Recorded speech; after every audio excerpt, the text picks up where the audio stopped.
Mm, mm. Good morning. Good morning. Morning TikTok. Good morning Facebook. Good morning everything else. um, Facebook, YouTube. I hope I'm on YouTube live. I don't see any viewers yet, but should be on there. Should be on there. Oh yeah, it says I am. It says I'm on Twitch. I'm on TikTok as well. Good morning, everybody. I'm a couple minutes early, and I'm gonna have to get up and let my dog in a moment. But good morning if you're just joining. Good morning. Good morning. Good morning to you. Nice to see you. Or if you're in another time zone, good whatever time of day it is for you. Oh, I got people joining on TikTok. Hello, everybody. Good morning to you. Good morning. Okay. I apologize. I know I'm just saying I got to get up and let my dog in. I will be right back in about 10 seconds. I'm not abandoning you, I promise.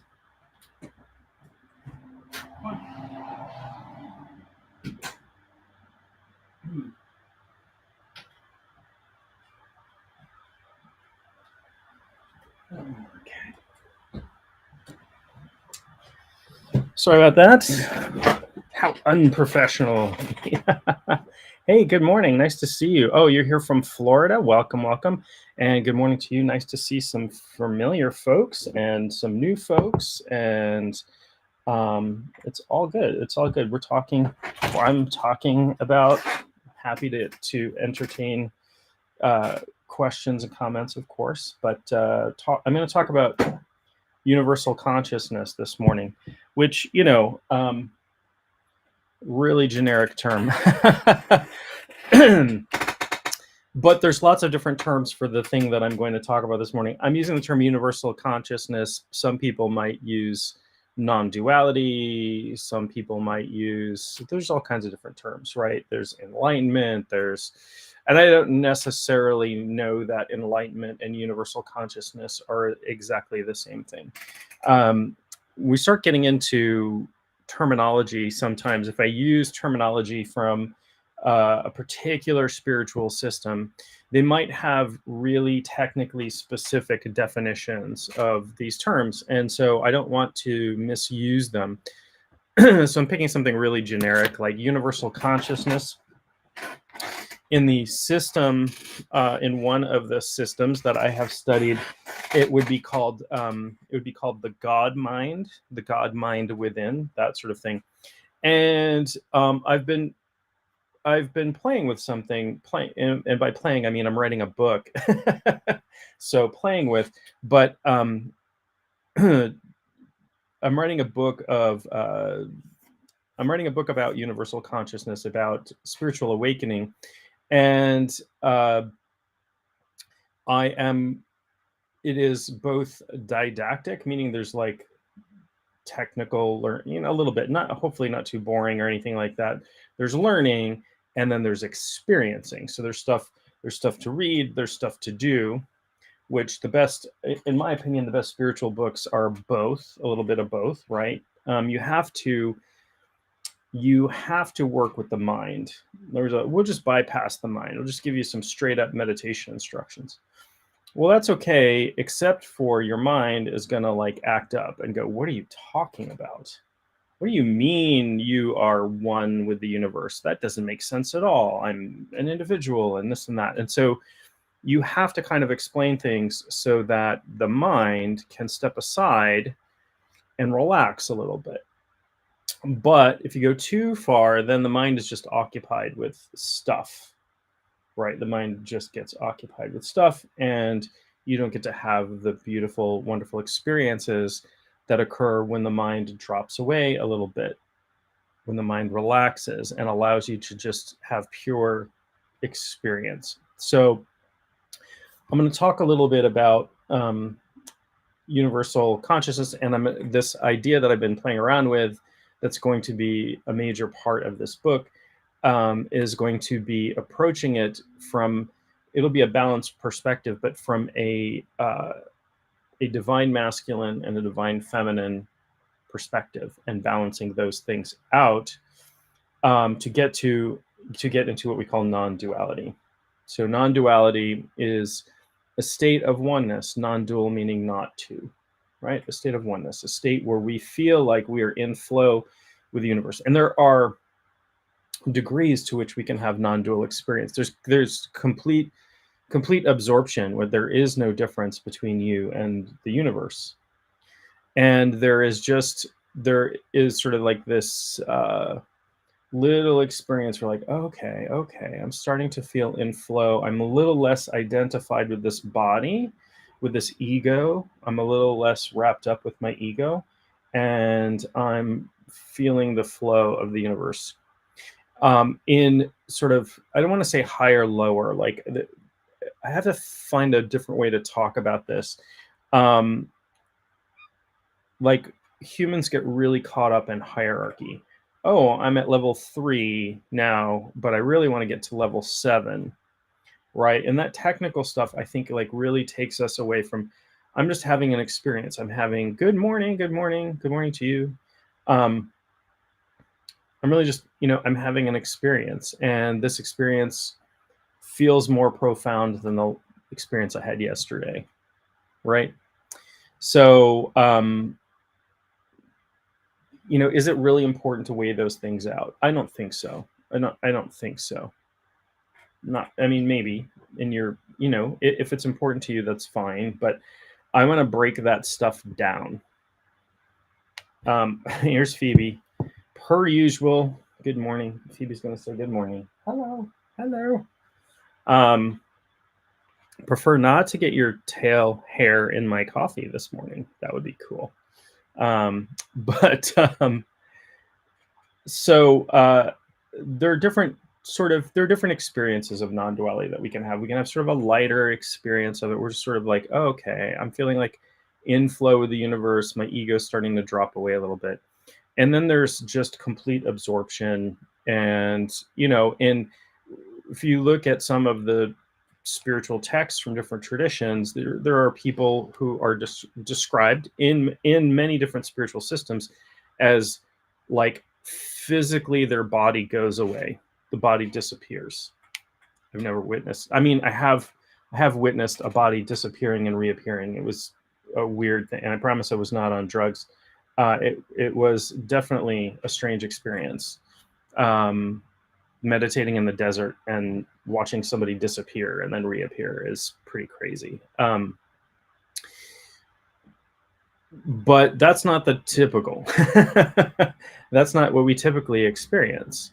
We don't, there's whole practices in Tibetan Buddhism, for example, about like the rainbow body, developing this body of light in which you kind of go into everywhere. And I don't think that that's even considered like the ultimate step of enlightenment, like pure enlightenment, right? You have people taking these bodhisattva vows where they're like, I'm not going to enter into my final enlightenment until every sentient being on this planet is released from suffering, right?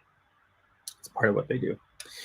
So there are different levels of this. I don't love that word, but I'm going to use it for now. There are different levels, different degrees to which we can experience the sense of non-duality, and they're all fine. They're all good. Whatever you're experiencing right now is fine.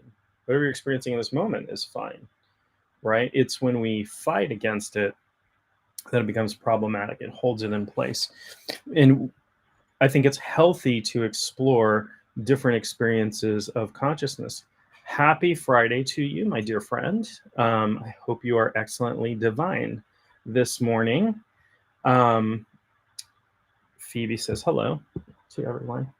Anybody thinks I'm doing anything weird below the desk here? Sorry, I'm just patting my cat and trying to keep her tail out of my face. Good morning to you. Nice to see you. So we're talking a little bit about this universal consciousness, this experience of non-duality, the experience of oneness with everything. Here's a joke. It involves a hot dog, and hot dogs have been coming up in my life a lot lately. But I actually saw somebody tell this joke to the Dalai Lama one time, and the Dalai Lama was like, like looking around, and because it's a because it's a wordplay joke, if English is not your first language, it can be challenging to understand, to get. So anyway, hello, good night from Indonesia. Good night to you as well. So anyway, it was a reporter, I think, who was like interviewing the Dalai Lama, and he said, what did the Dalai Lama say to the hot dog vendor? And he's like, huh? And he's like, make me one with everything. Right. Talking about pizza. Yeah. So same joke, but this time it was with a hot dog. And I saw a reporter tell this joke to the Dalai Lama, and the Dalai Lama was like, I don't understand. But this is what non-duality is about, not about hot dogs or pizza. Now I'm hungry. Now I'm thinking about hot dogs and pizza. I don't know what I'm gonna get for dinner tonight, because I'm going to a dear friend of mine is in town. He's been basically, he's a musician. He's been all over the country. He lives on a boat and like travels the East Coast, has done the Great Loop, which is a complete loop around the East Coast, which you can do by going up riverways and stuff. He's been gone for 3 years, and he's back for a few days and is performing a bunch of concerts. And there's one tonight, and I'm going to go see him. And I'm very excited to see both he and his girlfriend, who I'm dear friends with. Oh, you like my stick?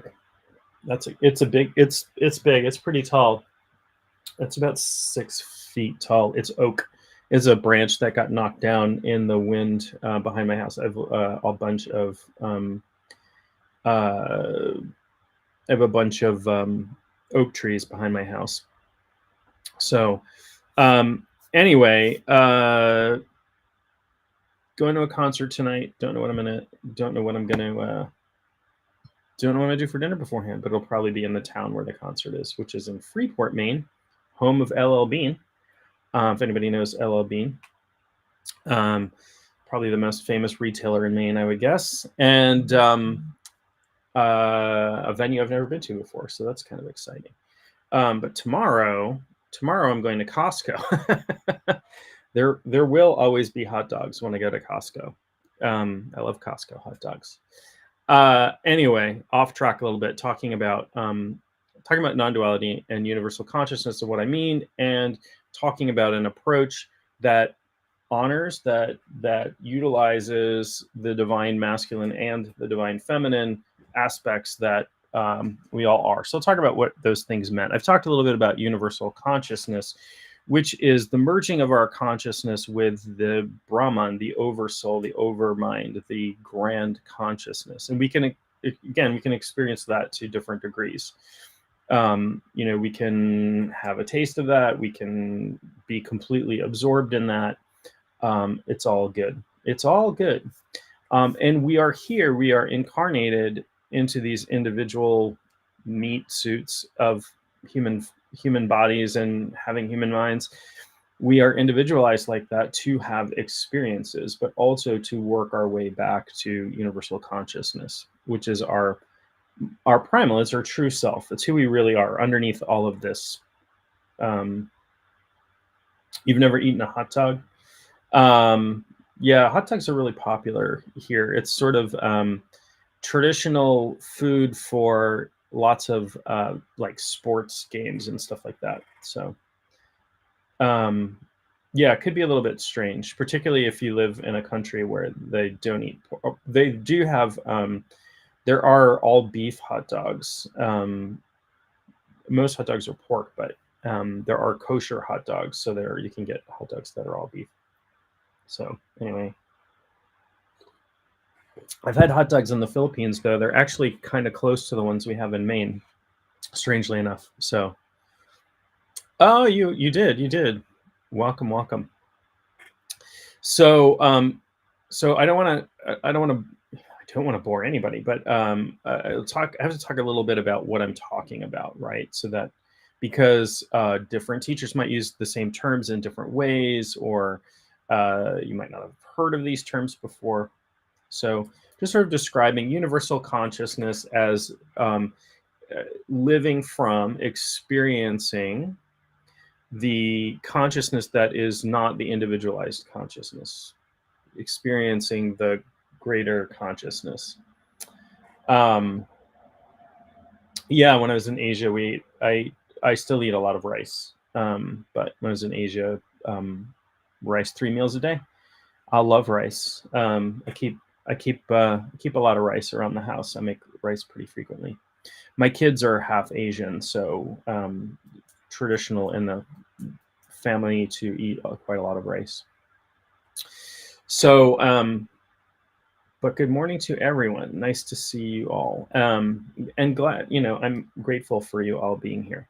So that's a little bit about universal consciousness. I'll get into it a little bit more, but I don't want to just we can get caught up in the technicalities of things too much. So let's talk about aspects of divine masculine, divine feminine, right? And this might be a foreign concept to some folks as well. Happy Friday to you. This might be a little bit of a foreign concept to some people if you haven't heard this term before. And I think there's a lot of misleading information out there. So for example, right, sometimes there's a swing away from patriarchal spiritual systems, and people will say, well, I'm going to get into goddess worship so that I can worship the divine feminine. And there's nothing wrong with that. Absolutely not. There's nothing wrong with that. There are many goddesses that I love. Personally, I work with some, and but they are not all, just because it is considered a goddess and in certain culture, they are not 100%. This is divine feminine because it's Kali, or it's Bast, or Neith, or Inanna, or whatever. There are aspects of both. So there's a famous book called the Kybalion, which I think was written in the early 20th century by a group of people who were basically anonymous, but they were writing about hermetics, and they outlined a number of principles. One of those principles is called the principle of gender, and this is not to do with gender identity or gender politics, or necessarily even, it does have to do with all of those things, but it is not, it is much more than that. And the principle of gender states that everything has its masculine and feminine aspects, and not or, masculine or feminine aspect. The principle of gender exists on all planes, as above, so below, right? So this just means that everything reflects both masculine and feminine aspects. In our body, we have processes that would and I'll talk about what we might consider masculine and feminine. And again, this is not to take anything away from anybody who is either non-binary or gender non-conforming. Those are people who are great examples of embodying both aspects. But we all do. We all have that, right? So in our body, in our physical body, we have processes that build up, right? We have anabolic processes that build up build our bones, build our muscles, build up. That is a masculine, the building aspect is considered masculine. We have aspects that break down parts of our bodies. We have catabolism, right? We have, gosh,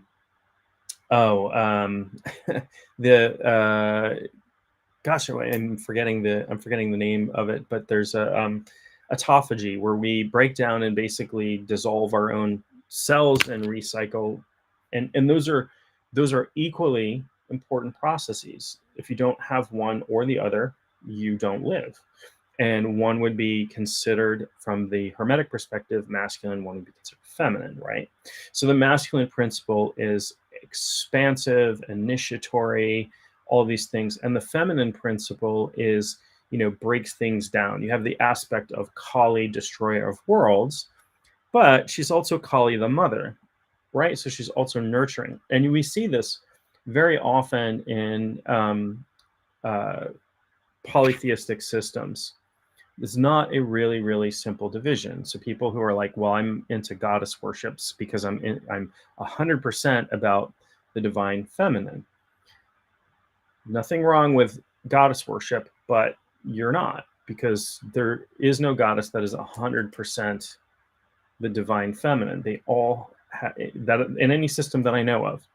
There's a really, really, really ancient goddess who was worshipped in Egypt, but even before that, so pre-dynastic, and probably came out of like Libya, before Egypt. So 8,000, there's this 8,000-year-old goddess called Neith. And Neith was worshipped for 8,000 years continuously. And of course, good morning to you.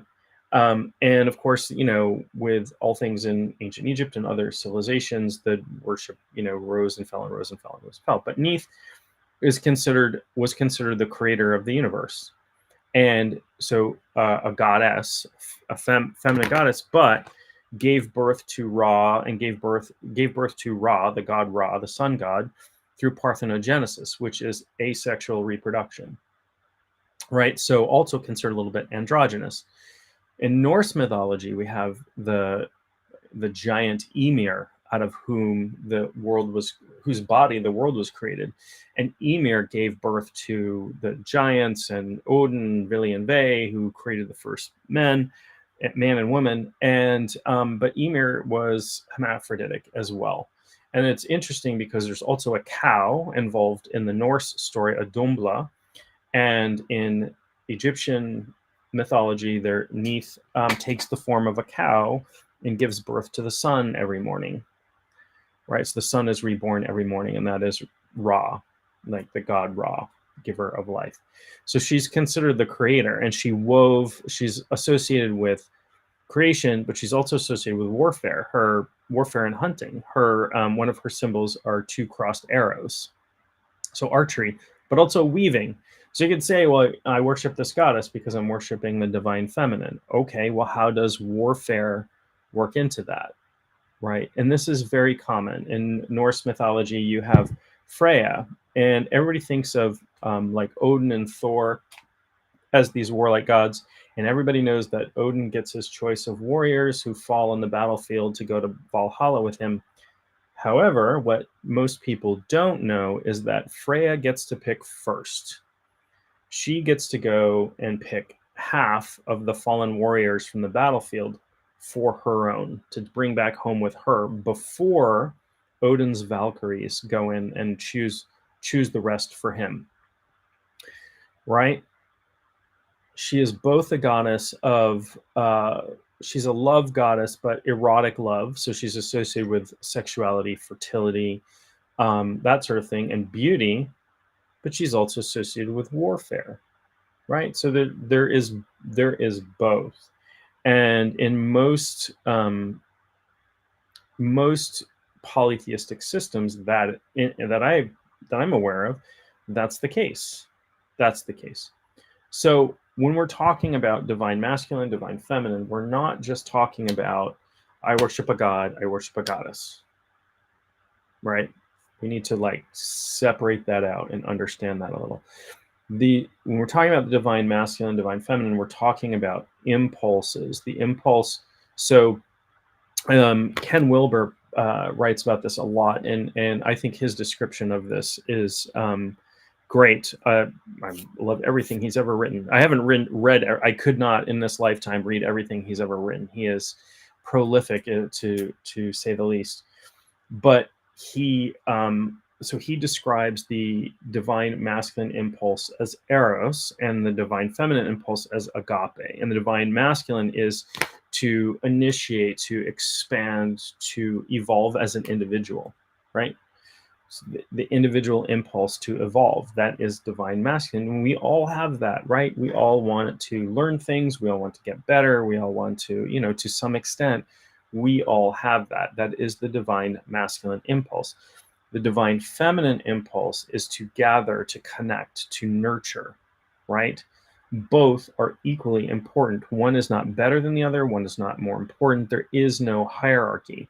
They are both absolutely required for our progress as individuals, but also as a species, as a collective, and as a universal consciousness, right? So I've been thinking about that in line with teaching exercises for developing universal consciousness and spiritual awakening. And it came to me because there were a pair of practices that I've been using, that I'm writing about, that I teach, and I was like, oh, one of these is more like a divine masculine aspect, and one is more like a divine feminine aspect, and we could combine these to create a really balanced approach. And that is a beautiful and wonderful thing. So um, in alchemy, right? And many people think of alchemy as like a bunch of guys in a laboratory with, and there were women too, but it was mostly men, because alchemy came out of the Middle Ages, and men ruled the roost back then, and really were had the money and that sort of thing. But there were female alchemists. I don't want to put anything past there, but most people think of it as these guys in a lab, like trying to turn lead into gold. That's one aspect. But alchemy is the precursor to basically to most modern science. It's where we get the word chemistry from. It's where we get the word alcohol from. And alchemet where alchemy comes from is an Arabic word that refers to Egypt. Kemet is an ancient name for the country of Egypt, and it means the land of black soil. So alchemy is the science that came out of Egypt. It did involve physical science, but it also involved spiritual science. Back in those days, there was no division.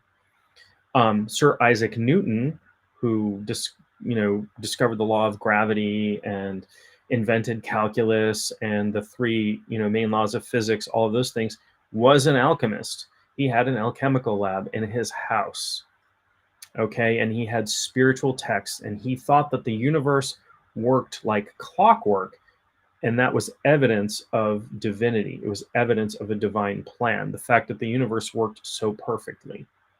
And many people believe that. You can believe that or not, but the universe works absolutely perfectly. And if you were to change any of the natural laws of the universe, like the force of gravity or the force of electromagnetism or whatever, and make them even just slightly different, the entire universe as we know it would fly apart and not exist. Every natural law has to be perfect, or the universe as we know it doesn't exist. Is that evidence of divinity? You get to choose. Is it evidence of a plan, of divine design, or whatever? You get to pick. I won't tell you what to believe. But it's pretty coincidental to me.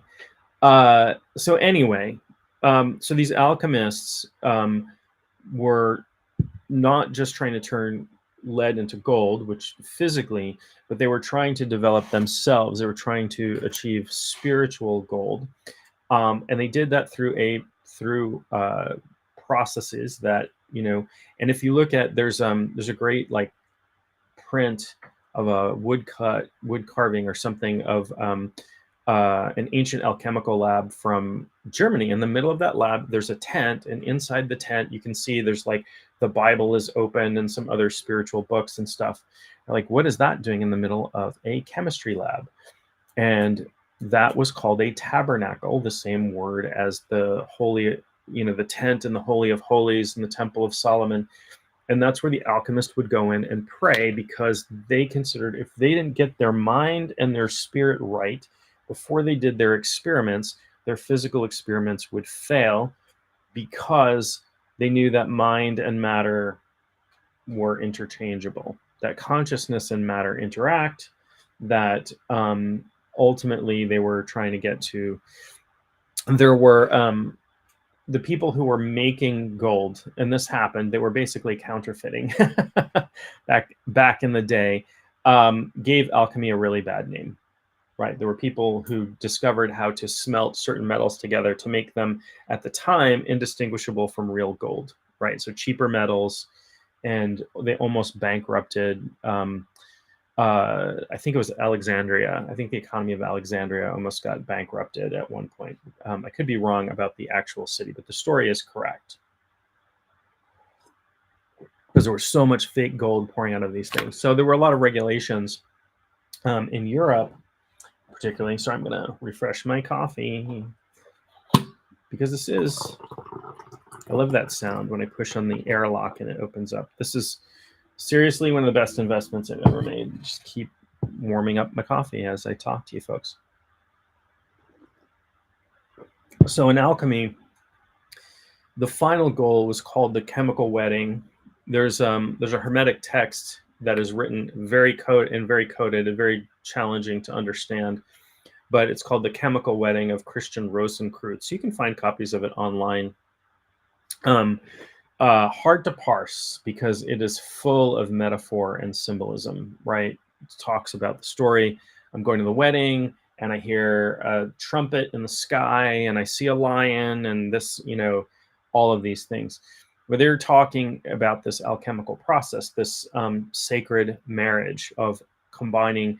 In alchemy, you separate things out, you purify them, and then you marry them together, right? You bring them together and marry them.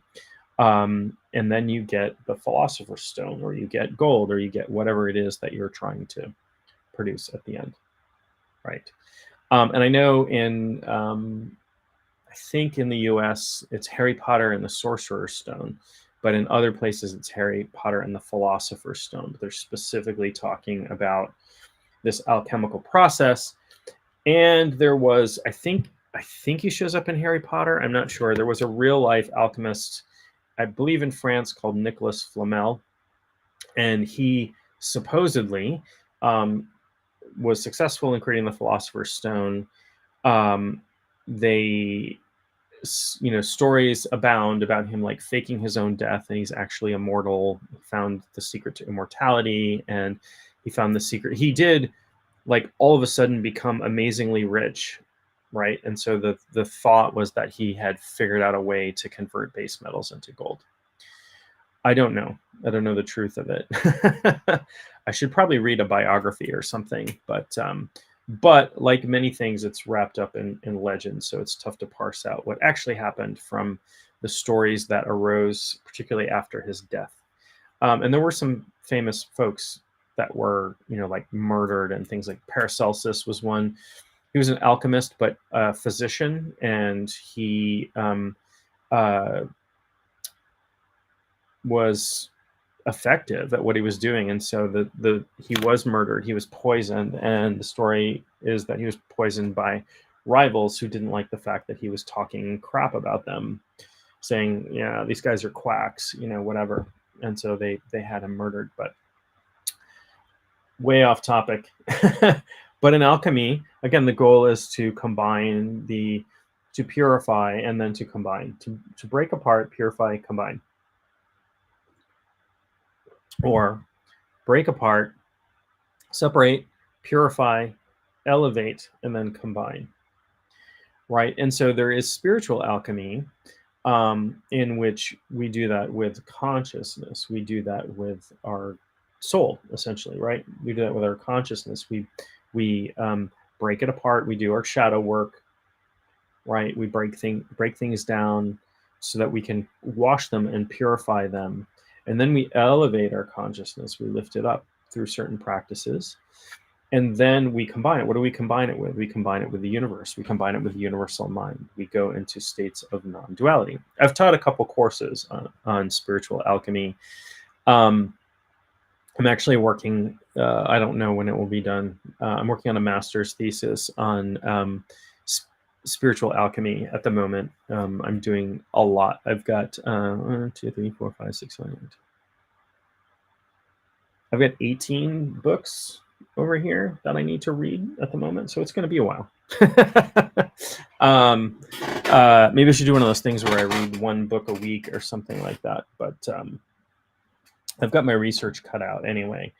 So anyway, so all of these systems are speaking about the same things using slightly different language, slightly different perspectives, different cultural aspects, Right. So it's a little challenging for me to teach actual practices in this setting, but I'm gonna walk you through. I'm gonna walk you through them. You can take them, try them out, or not. um, in a class setting, there would be more interaction. I don't. There've been a few things I've done as sort of pre-recorded classes. Uh, but I prefer to teach live because of the interaction, because if people have questions or people get confused about something, there's more interaction. So I don't do a lot of the experiential teaching in this, in social media like this, but I'll talk a little bit about a couple of ways. And not to I won't go too deep, but this will give, if you decide to try either of these practices or both, I think they work better together, like chocolate and peanut butter. They work better together, and they do you remember, I'm dating myself, but do you remember the old Reese's peanut butter cup commercials where like people would trip over each other and somebody would be holding a jar of peanut butter and somebody would have a giant block of chocolate, and it would be like, you got your chocolate on my peanut butter, and you got your peanut butter on my chocolate, and they would try it like, oh, this is fantastic. I'm like, I guess before that people never combined chocolate and peanut butter. I don't know, it just seemed obvious to me. I like peanut butter and bacon. I like peanut butter and bacon sandwiches. Me and Elvis. I just saw somebody came on the other day, but also there I've seen it. I don't have any yet, but there's an Elvis whiskey, which is peanut butter, jelly, and bacon flavored whiskey, and people say it's good. I don't know. I'll try it. I like peanut butter whiskey, but anyway, I'll give you a couple of things that you can try if you decide. If you don't want to try them, that's up to you. I'm not here to proselytize. I'm just here to chat. Oh yeah, give it a try. Let me know if you do. I don't know. I don't know what my plans are for the weekend. I don't drink every week or every weekend or anything like that. Once in a while, I like to have a cocktail, try something different. But I have a busy weekend ahead, so probably not. My daughter's graduation party is this weekend, and I've got to do some shopping for that. And oh, you're so welcome. Whatever it is you're thanking me for, you're welcome. All right, so the reason that I say these exercises are reflecting or utilizing divine feminine, divine masculine is the first exercise goes inward and the second exercise goes outward. So inward being more of the divine feminine aspect. Oh, peanut butter and bacon for you. Yeah, I like peanut butter and bacon sandwiches. Haven't had one in a long time. I haven't had bacon in a long time, but it is what it is. A girlfriend in college turned me on to peanut butter and bacon sandwiches. So I had many first experiences with that girlfriend, and peanut butter and bacon sandwiches were one of them. I'm trying to remember if she was the first person she was not the first person I ever tried sushi with. That was with a couple of other friends, female friends, not girlfriends, but friends who happened to be female. And they're like, let's go get sushi. I'm like, I've never tried it. I grew up in an area where when I was growing up, there was no sushi or anything like that. So that might sound weird to people who like grew up in the city and stuff, but like spaghetti was exotic here. I might be exaggerating slightly, but anyway, one exercise goes inward and the other kind of goes outward. So the inward exercise is more of the divine feminine because it's again, it's pointed inward. But it will, everything contains everything. So it also contains aspect of the divine masculine in that it is utilizing the impulse, the masculine impulse to evolve as an individual. So it's an individualistic exercise, but it's aimed inward. So the first sort of practice I'll outline is to identify with the part of your consciousness that we call our I amness or beingness. So and you can start, the simplest way to start this is just to say the phrase I am. Not I am John, I am this, I am that. Just I am. You are. You exist, right? I exist. And using your intention and your attention, trace that thought back and see where it lands. Where does the feeling of I am come from? Try to pinpoint. You can repeat it. You can repeat it silently in your mind. Go inward. Let your, I am, all of the definitions, all of the conditioned stuff, right? I am my name. I am my body. I am my thoughts. I am this. I am that. Let that drop away. Just I am. I am. I am. And you can repeat that. Where does that land? And you will trace that back to the sense of just existence, this formless sense of existence. It takes some practice, right? Yes, it may expand, it may contract, it can do all kinds of things. Just follow it. Just become aware of this I amness, right? And spend time there. So this is something I practice every single day, and if I remember, I practice it as I'm going to sleep, right? And it actually helps me fall asleep because the attachment to the body starts to fall away, right? So I just close my eyes, and where is the sense of I am? Where is the sense of existence that you have? It's there. It never goes away. You can be asleep and it's not going to go away. You might not reach your conscious mind, right? Your prefrontal cortex might be asleep, but that sense of you as existing, right? And you could, if that's all you ever do, this experience, as you practice it, will get deeper and deeper and deeper. You will identify with your beingness, with your existence, with your inner existence. That is honestly one branch of Advaita Vedantas. That's their entire practice. You'd spend decades just doing this, right? It seems simple, but it's very, very powerful, right? Another branch of Vedanta would just continually ask, what am I? What am I? What am I? Oh, you're welcome. I'm glad you love that. Right? In that beingness, if you can fully experience your beingness, it's really beyond description, but there is an endless ocean of just pure bliss, just pure love energy there. You can abide there. It can be challenging. Our ego wants to pull us back into the body. Our ego wants to pull us back into our thoughts, into our frustrations, into the idea that we are separate from one another. Why so long? Decades of prayer? I don't know.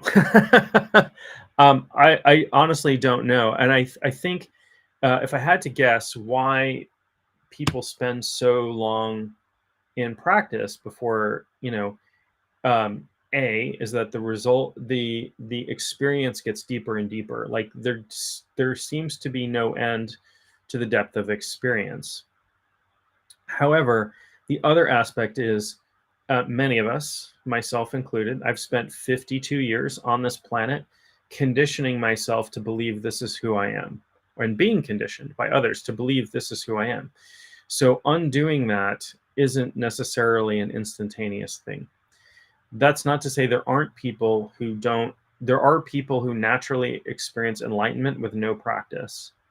They're few and far between. There are people who experience an enlightenment and then decide to give it up for whatever reason. There are people, so as an individualized consciousness, this is it is a different experience for every person. Underneath it all, we're all the same, and that's what we're trying to get to, is that underneath it all, we're all the same consciousness. But there's a lot of stuff here.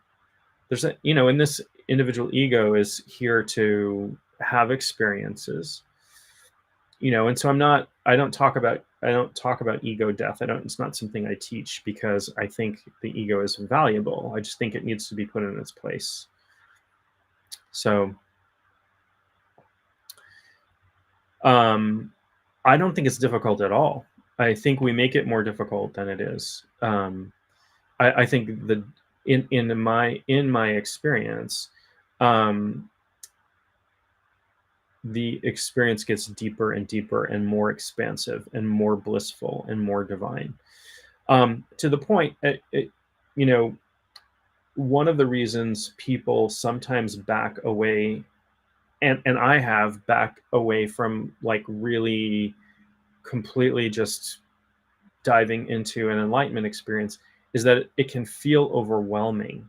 It can feel like you are going to be destroyed, to be honest. Right?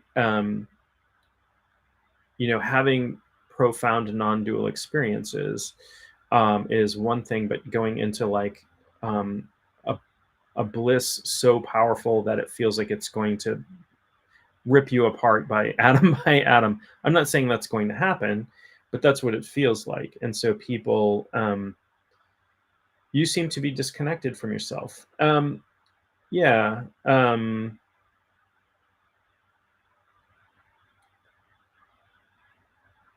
Any suggestions on how to reconnect?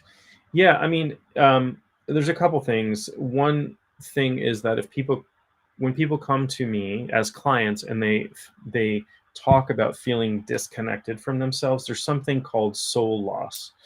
And so I do, if that is a problem for you, my suggestion is to get in touch with, depending on your belief system, get in touch with a practitioner who practices something called soul retrieval. So that would be somebody trained in specific types of shamanism, for example, or even, somebody who is takes a therapeutic approach to something like yoga, for example, takes a trauma-informed approach to yoga, for example. So that would be my recommendation to reconnect. But also meditate. Everybody should. I mean, I hate using the word should. I shouldn't use the word should. I shouldn't use the word should. Meditation is good for everybody. We'll just put it that way. If you choose to do it, it is beneficial. It is the research on meditation is astounding. Thousands of articles, thousands of studies in English alone, and many, many others in other languages. It's free. You can meditate almost anywhere, almost any time. You don't need special clothes. You can, but you don't need to join anything to meditate. And the benefits are profound to your mind, body, and spirit. So anyway, the first practice, which I am labeling more of a divine feminine practice, although there is nothing that is pure. Like if you look at the yin yang symbol, right? The Tai Chi symbol, it has the black swirl and the white swirl, but in the black swirl there's a white dot, and in the white swirl there's a black dot, which shows you that the masculine and feminine forces, the yin and the yang, are in everything, including each other. Right. So there's no pure practice that I know of.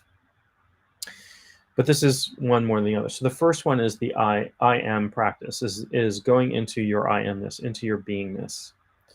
Right? And don't force it. You should not be forcing meditation. You should not be forcing these practices. Be as gentle with yourself as you can be. Allow the practice to expand. Allow the practice to do itself. If you are everything already. The universe, when you are meditating, the universe is meditating you.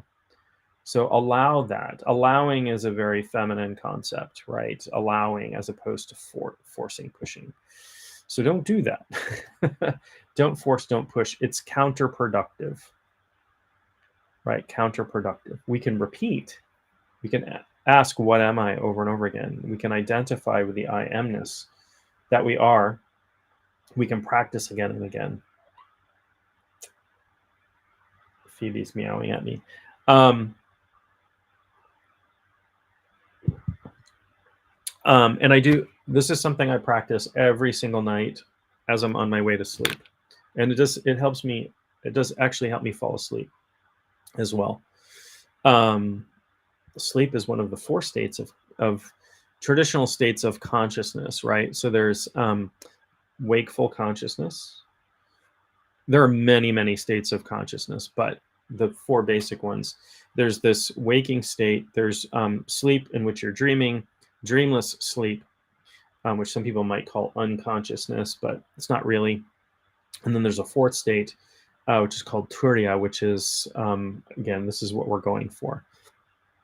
Otherwise known as the God state or the God mind or universal consciousness. Okay.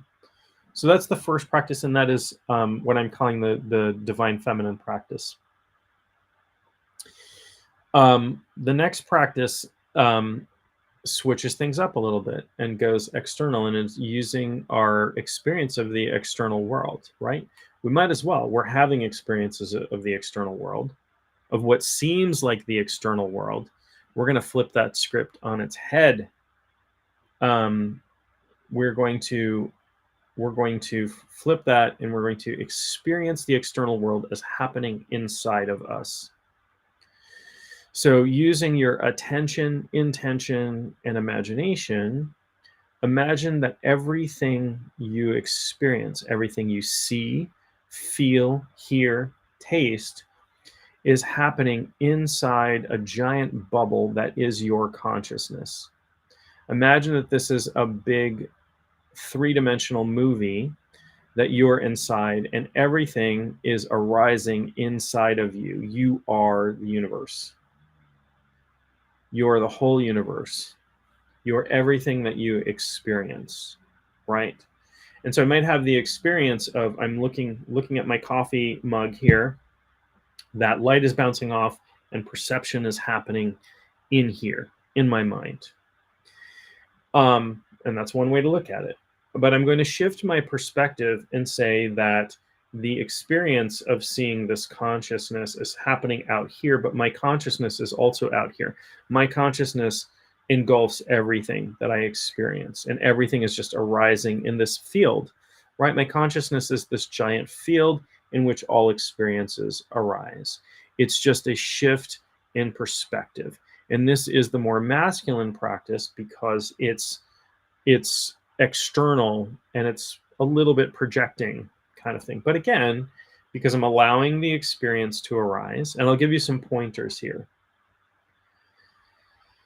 One pointer I have is to drop all preferences. When you're doing this exercise, have no likes, dislikes. I wish the cat wouldn't bang my face with her tail. Drop that. Just allow. Be in the space of allowing. And again, this is where the feminine comes into the masculine practice. Be in the space of allowing, where everything that arises is totally fine. Drop preferences, drop resistance to everything. Just sit and allow, and just understand that it is all arising inside your consciousness, that you are everything, that you are one. And then as you practice this, you will get in touch. As you practice both, one then the other, you can't really, I haven't figured out a way to practice them simultaneously, but one then the other. So the I amness exercise probably should precede this, is your beingness. These things are arising inside your beingness, inside your consciousness. Everything that you experience is arising inside your consciousness. You are holding space as the universe for everything. You're not pushing or pulling against everything, against anything. You're just allowing. Drop all preferences, drop all attachments, drop all aversions. If something happens that is unpleasant or whatever, you can change it, fine. But like I'm not going to allow Phoebe to slap me in the face with her tail right at the moment, because it's going to make me start sneezing. But I'm not going to attach to it. I'm not going to attach to the experience. It's just going to happen. Even what my body is doing, even what I'm feeling inside my body, is just happening inside of me. And one big shift in perspective is that we often feel like we are a consciousness living inside a body, like we're driving this meat suit around, right?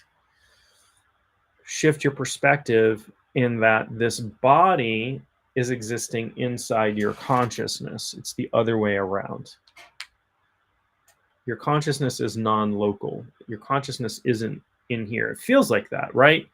It can feel like that because our sense organs are close to our spine, and most of them are in our head, right? Yes, we have skin, we can feel, and proprioceptive things, but our eyes, our nose, our taste buds, and our ears are all in our head and really close to our spine. So it feels like I'm right here. Let go of that. Understand that these things, these experiences are arising, including the experience of having a head. There's a great book. There's a great book called On Having No Head. Give it a read if you get the chance. It's a short book. It will shift your perspective on things. This guy was, hiking through the Himalayas, and he's like, I realized I don't have a head. And that might sound weird and say, I'm experiencing having a head. And what he realized was he could never see his head. He could look in a mirror and see a reflection that looked like he had a head, but he could, with his eyes, never see his head.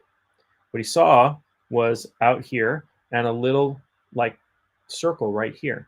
And it was about shifting into a more objective experience of things. And he has a whole bunch of exercises, look through a tube, do this, do that, do this, do that, called D.L. Harding, I think, was the author of that, called On Having No Head. And it is very Zen-like. It can alter your consciousness. So I'm a big fan of altering consciousness. Oh, I'm so glad. I'm so glad you like these exercises. Yeah. So I'm a big fan of playing with consciousness. Why? Because very often we get locked into one reality. We get locked into one perspective on reality, and that limits our flexibility. It limits the way we can experience the world. It limits our ability to experience things like deep bliss and joy. It limits us from experiencing, some people don't want to experience the truth of who they are, and that's fine. It's not for me to tell you need to experience the truth of who you really are. Right? It's not for me to tell you who the truth of who you really are is. I'll hint to it, but that's for you to find out. It's for you to experience. I'll give you some experiences. I'll give you some things to practice where you can get more of an experience of that. If you don't want to, that's fine. That's okay. But I will say that there is an endless ocean of bliss and love that's waiting for you. That is really, really beautiful. And you don't have to die to get there. You can experience it in this lifetime right now. And it's not that hard. And you can stretch your consciousness out. But you have to start to have a more flexible belief system. You have to have, you have to play with possibilities. It doesn't mean you have to believe anything I say. You don't believe anything I say. Everything I say, take it for checking. I don't know what I'm talking about, right? Only from my perspective do I know what I'm talking about. What I say is my truth. It might not be your truth. But if you're not open to, oh, maybe I'll try this and see what kind of experience I'll have. And you may have much more profound experiences than I have ever had. And that's great. I'll be your biggest cheerleader. Or you might not. I'll still be your biggest cheerleader. It's okay. It's cool. You're here to have these experiences. If you want to expand, if you want to, it involves playing with, and I use that term literally, playing with your consciousness. Play with things. You're not going to cause yourself, I will never give you anything that will cause you harm. It might challenge, unless you consider challenge like harming your belief system, you know, poking. No, I'm not going to poke holes in your belief system, but you might have experiences that like, oh, my experience of reality is my customary experience of reality is not everything there is.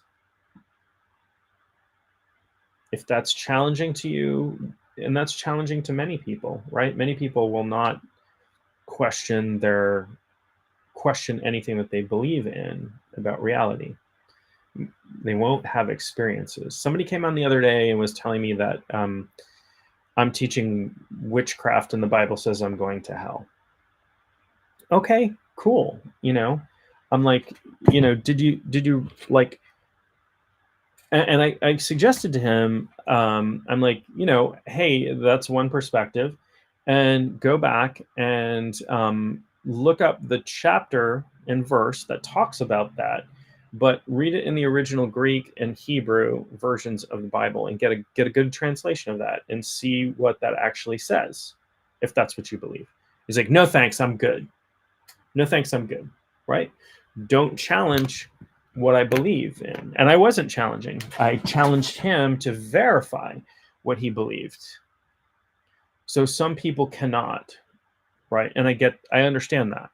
And I'm okay with that. I still love that person because they are where they are, right? They are where they are on their journey. I have a student, somebody I'm working with, and actually went to her house the other night, and we were talking. I'm very careful about not giving away information about students or clients, but we were chatting, and she's like, well, I made this choice, and my parents were like, had this really weird opinion about what I should do with my life and this and that.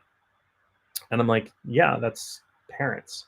But what you have to understand is that you are not living in the same reality that they are living in. And they're not living in the same reality as each other even.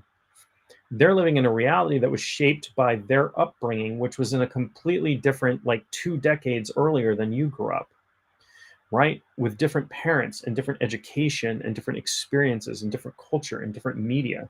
And so of course they're going to have a different perspective.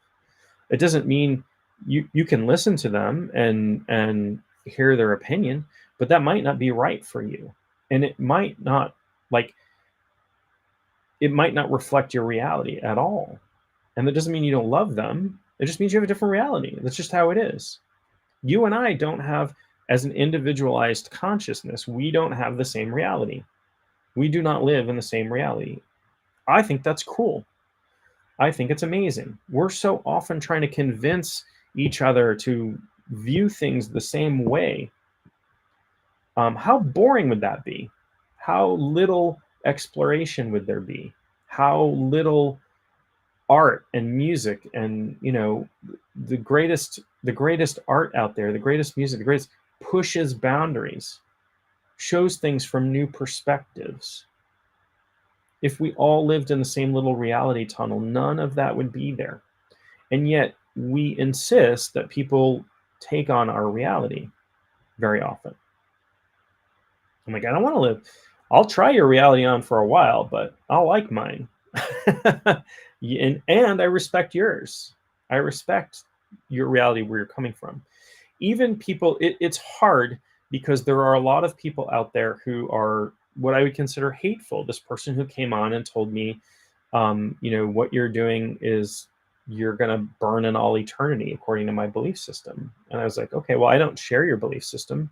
But I don't reject you as a human being. That can be hard, right? when somebody tells us you're going to burn in hell, or somebody tells us we're wrong, or our belief system is defunct or whatever. But I have to take the perspective. I'm going to give you a couple hints here too. I'm going to give you a couple of things that you can. I'll give you a bonus exercise. But it is helpful to understand that everybody is in their own reality. Somebody is just spouting nonsense that we don't see eye to eye.